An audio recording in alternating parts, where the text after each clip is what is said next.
సంవత్సరాల తరబడి government job కోసం వేచి చూస్తున్నారా? కేవలం 8 నెలల్లో మీ కల నెరవేర్చుకోండి. వెంటనే కింది నంబర్స్‌కి కాల్ చేయండి. నమస్తే రమగారు. మంచి భలే చందమామ కథ ఉంది జయ. అవునా? ఇంట్రెస్టింగ్ కథ, బాగుంది, నాకు నచ్చింది. అంటే దీనికి ఖచ్చితంగా రిలేటెడ్ అని నేను చెప్పను, కానీ దగ్గరగా ఉంది. రైట్. ఒక ఊళ్ళో ఒక బ్రాహ్మణ భార్య వాళ్ళమ్మ వీళ్ళమ్మ నలుగురు ఒక ఇంట్లో ఉండేవారు. ఈ భార్యకి ఎంతసేపు వాళ్ళ అమ్మ అంటే ఇష్టం, అత్తగారంటే విసుగు. ఓ రోజు కొంతకాలం గడిచాక ఓ రోజు చెప్పిందట, ఏమైనా సరే ఇక మీ అమ్మ మనతో ఉంటానికి వీల్లేదు, మీ అమ్మ కనుక ఉందంటే నేను మా అమ్మని తీసుకుని లేచకపోతా అని చెప్పింది. సరే, భార్య అంటే ఇష్టం ఆయనకి.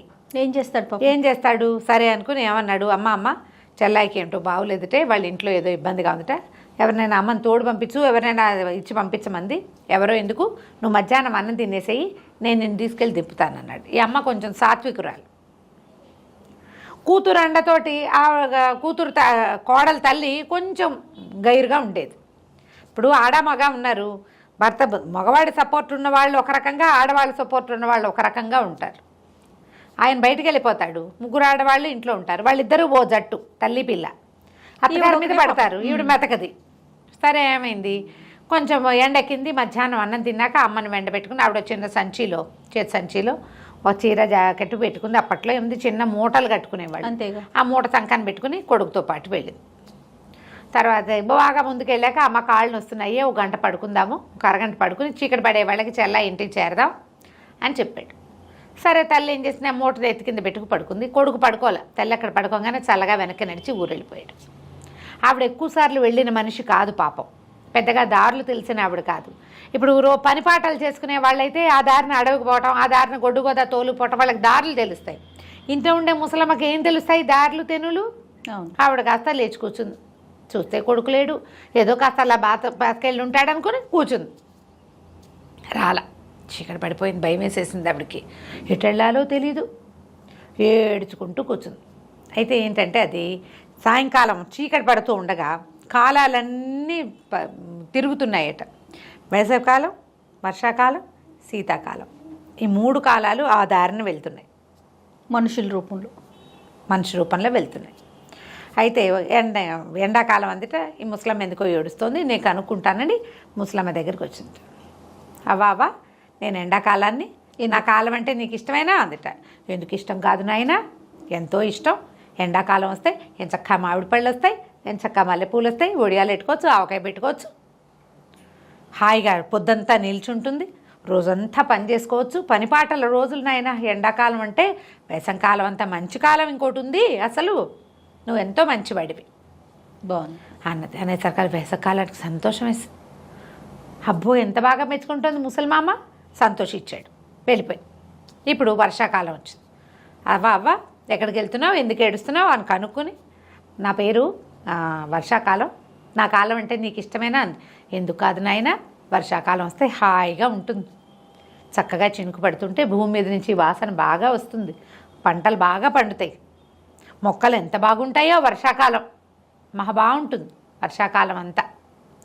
తర్వాత నువ్వు నీళ్లు వర్షాకాలం లేకపోతే మాకు నీళ్ళు ఎక్కడమే, నీళ్ళతోటే కదా మనుషులు బతికేది, నీళ్ళతోటే మనుషులు బతుకుతారు, నువ్వు లేకపోతే మాకు నీరెక్కడిది నాయనా. కాబట్టి నువ్వంటే నాకు ఎంతో ఇష్టం, వర్షాకాలం ఎంత హాయిగా ఉంటుందో అన్నదానంగానే వర్షాకాలాన్ని కూడా సంతోషం వేసేసింది, వెళ్ళిపోయాడు. ఇప్పుడు శీతాకాలం వచ్చేట. ఈ శీతాకాలం అవ్వని మాట్లాడిచ్చింది. ఏంటి అని కనుక్కుంది. నేను శీతాకాలాన్ని, నేనంటే నీకు ఇష్టం లేదా? ఎందుకు ఇష్టం లేదు నాయన, శీతాకాలం ఎంత బాగుంటుందో, లేత ఎండ, నీరెండ, హాయిగా ఉంటుంది. పైగా శీతాకాలం రాత్రిళ్ళు ఎంతసేపు పడుకుని, రాత్రిళ్ళు పెద్దవి, ఎంతసేపు అయినా పడుకోవచ్చు, ఎక్కువసేపు నిద్రపోవచ్చు, చక్కగా నెగ్గళ్ళు వేసుకోవచ్చు, పంటలు చేతికి అందుతాయి శీతాకాలంలో. ఎండాకాలంలో మొదలైన పంట శీతాకాలంలో చేతికి అందుతుంది. పంటలన్నీ ఇంటికి వస్తాయి, పండగలు వస్తాయి, పెద్దవాళ్ళకి పెట్టుకుంటాం. శీతాకాలం అంత హాయి అయిన కాలం ఇంకోటి ఉంది, నువ్వెంతో మంచివాడవి నాయన అనగానే 3 కాలాలు ఓసారి వచ్చేసాయిట. ముగ్గురు వచ్చారు. వచ్చి మేము ముగ్గురము అంటే నీకు ఇష్టమా అంటే మాకు ఇష్టమే, ఏ కాలమైనా నాకు ఇష్టమేనది అనగానే ఏమన్నారు, నువ్వు అటు తిరిగావు, అటు కాదు ఇటు తిరుగు, మీ ఇంటికి వెళ్ళిపోవచ్చు, నడుచుకుంటూ వెళ్ళిపో. ఇక నువ్వు నవ్వితే నవరత్నాలు రాలుతాయి, మాట్లాడితే ముత్యాలు రాలుతాయి.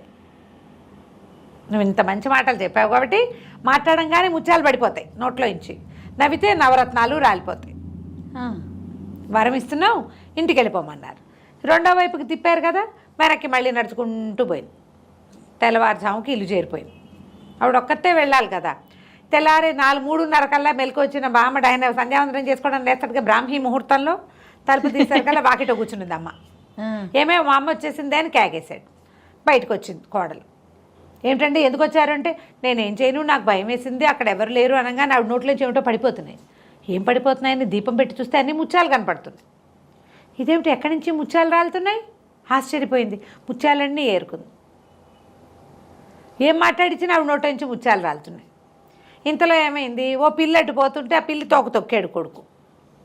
అదేమిట్రా అని నవ్వింది. నవ్వగానే నోట నుంచి నవరత్నాలు రాలినాయి. అవి కూడా ఏరుకుంది. కోడలు ఆశ్చర్యపోయింది.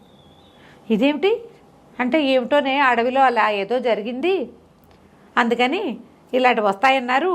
సరేలే ఇంటికి వచ్చేసేద్దామని వెనక్కి వచ్చాను. అమ్మ ఇంటికి దారి తెలియదు కదా నాకు అనగానే కోడలు చక్కగా అత్తగారిని మాట్లాడించి ముత్యాలు ఏరుకుంది, నవ్వించి నవరత్నాలు ఏరుకుంది. 4 రోజులు గడిచి ఆవిడకి ఏమనిపించింది, అత్తగారు వెళ్తేనే ఇల్లు నిండిపోయేలాగా ఉంది, అమ్మని కూడా పంపిస్తే సరిపోదు ఈ ప్రోగ్రామ్కి అని చెప్పి ఏమంది, అమ్మ నువ్వు కూడా వెళ్ళవే అడవిలోకి, మా అత్తగారిలాగా నీకు రత్నాలు వైఢూర్యాలు అవి వస్తాయి, ఎంచక్కాను మా అత్తగారు తెలివి తక్కువది, నువ్వు భలే తెలివిగల దానివి అని చెప్పేసరికి సరే భర్తకి చెప్పింది. మా అమ్మని తీసుకుపోయి నట్టడలో విడిచేసిరా.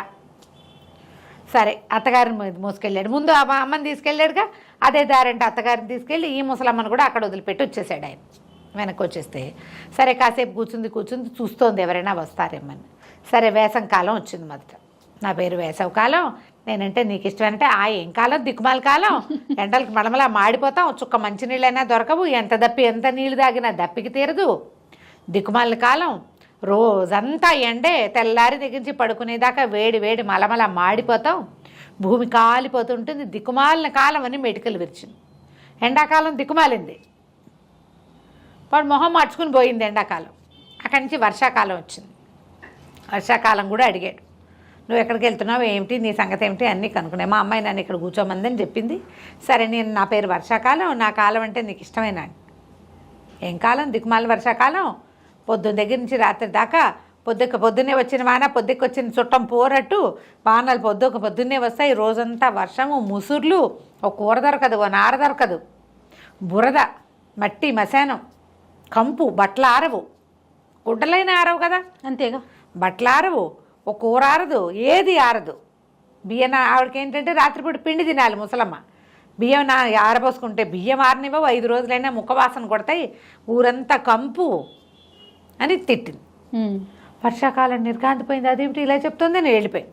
ఈసారి శీతాకాలం వచ్చింది. శీతాకాలం వాడు కూడా కొంచెం కుశల ప్రశ్నలు వేసి అడిగాడు, నేనంటే నీకు ఇష్టమేనని. చిచ్చి ఒట్టి దిక్కుమాల కాలం, పెచ్చ దోమలు శీతాకాలం వస్తే, వెర్రి చలి, మునగ తీసుకుని పడుకున్నా చలి వెచ్చదనం రాదు, పైగా పొద్దే నిలవదు, పగలే కనపడదు, ఓ వస్తువు ఎండదు, ఓ ఇది ఎండదు, ఒళ్ళు పగిలిపోతుంది. చంటి పిల్లలు ఉన్న వాళ్ళ ఇంట్లో ఉచ్చబట్టలు ఆరేసుకోవడమే సరిపోతుంది. దిక్కుమాల శీతాకాలం ఏం బాగుంటుంది అనగానే 3 కాలాలకి ఒళ్ళు మండిపోయింది. కాలమహత్యం ఒప్పుకోవట్లేదు, అదే కదా ముసలమ్మ. అక్కడి నుంచి 3 వచ్చి ఈ ముసలావిని గాడిదిగా మార్చి, నువ్వు మాట్లాడితే నువ్వు ఓండర్ పెట్టావంటే నీ నోట్లోంచి పురుగులు రాలుతాయి పో అని పెడేయాలని ఒక దెబ్బ కొట్టినాయి వెనకాల. వచ్చిన దారినే పరిగెత్తింది గాడిద, వెళ్ళి వాకిట్లో నుంచి. ఈ తెల్లవారయ్యేసరికి అలా ఈ కూతురు ఏమనుకుంది, అమ్మ వచ్చేసి ఉంటుందని తలుపు తీస్తే గుమ్మ దగ్గర నిలబడిన గాడిద కనపడి, యోచన ఎవతివే నువ్వు అని ఇలా కొట్టబోయేసరికల్లా నోట్లో నుంచి పురుగులు రాలుతున్నాయి. అది అని ఓండర్ పెట్టింది గాడిద. పురుగులు రాలుతుంటే అర్థం కాలేదు, ఎంత తోలినా ఆ గాడిద అవతల కలదు, వీళ్ళింటోనే వెళ్ళాడుతుంది. వాళ్ళ అమ్మేమో తిరిగి రాలే, మొగుడిని పంపించింది. మొగుడిని పంపించేసరికల్లా మొగుడు వెళ్ళి చూసి వచ్చాడు, అక్కడ మీ అమ్మ లేదు. అక్కడే గాడిద కాళ్ళ గుర్తులు కనపడ్డాయి, అమ్మని ఎక్కడ వదిలిపెట్టాడో అక్కడ. ఆ గాడిద అమ్మేనని అర్థమైంది. ఇప్పుడు ఏం చేయాలి, అది ఓండర్ పెట్టిందంటే నోట్లోంచి పురుగులు రాలుతాయి. అత్తగారు కోడలు ఏం చేయాలో తెలియలేదు. కోడలు బతిమలాడింది అత్తగారు, నిజంగా అక్కడ ఏం జరిగిందో చెప్పండి అంటే, వాళ్ళు ఇది అడిగారు, నేను ఇది చెప్పాను అనగానే కూతురికి అర్థమైపోయింది. మా అమ్మ అతి తెలివికి పోయి ఏదో పెడసరంగా. పైగా ఏంటంటే కూతురింట్లో సాగుతోంది ఆవిడకి ఇష్టారాజ్యం. ఏం మాట్లాడినా అల్లుడు నోరు మూసుకూరుకుంటాడు. అల్లుడు అమ్మగారు అసలు నోరు తెరవదు, ముందే మెతకది. ఇప్పుడు పెత్తనం ఎక్కువగా ఉంది కదా, దాంతో ఏదో ర్యాష్గా మాట్లాడింది, ఇట్లా వచ్చిందని ఇంకేం చేస్తుంది? ఆ గాడిదని దొడ్లో కట్టేసుకుని ఆవిడ అరిచినప్పుడల్లా రాలే పురుగుల్ని ఊడ్చుకుంటూ సర్దుకుని ఊరుకున్నారు. కాలానికి అంత మహత్యం ఉంటుంది. ఏ కాలాన్ని తిట్టకూడదట, అది ఏ ఋతువుని తిట్టకూడదు. సస్తున్నాం ఈ వానాకాలం ఎప్పుడు పోతుందో, సస్తున్నాం ఎండాకాలం ఎప్పుడు పోతుందో అనకూడదు. ప్రతిదాన్ని మనం ఆస్వాదించాలి. ఆ కాలపు గొప్పతనం ఆ కాలందే, అంతే కదండి. ఏ కాలానికి గొప్పతనం. మన వాళ్ళంతా ఏం మాట్లాడతారు, పూర్వకాలం మంచి కాలం అనుకుంటారు.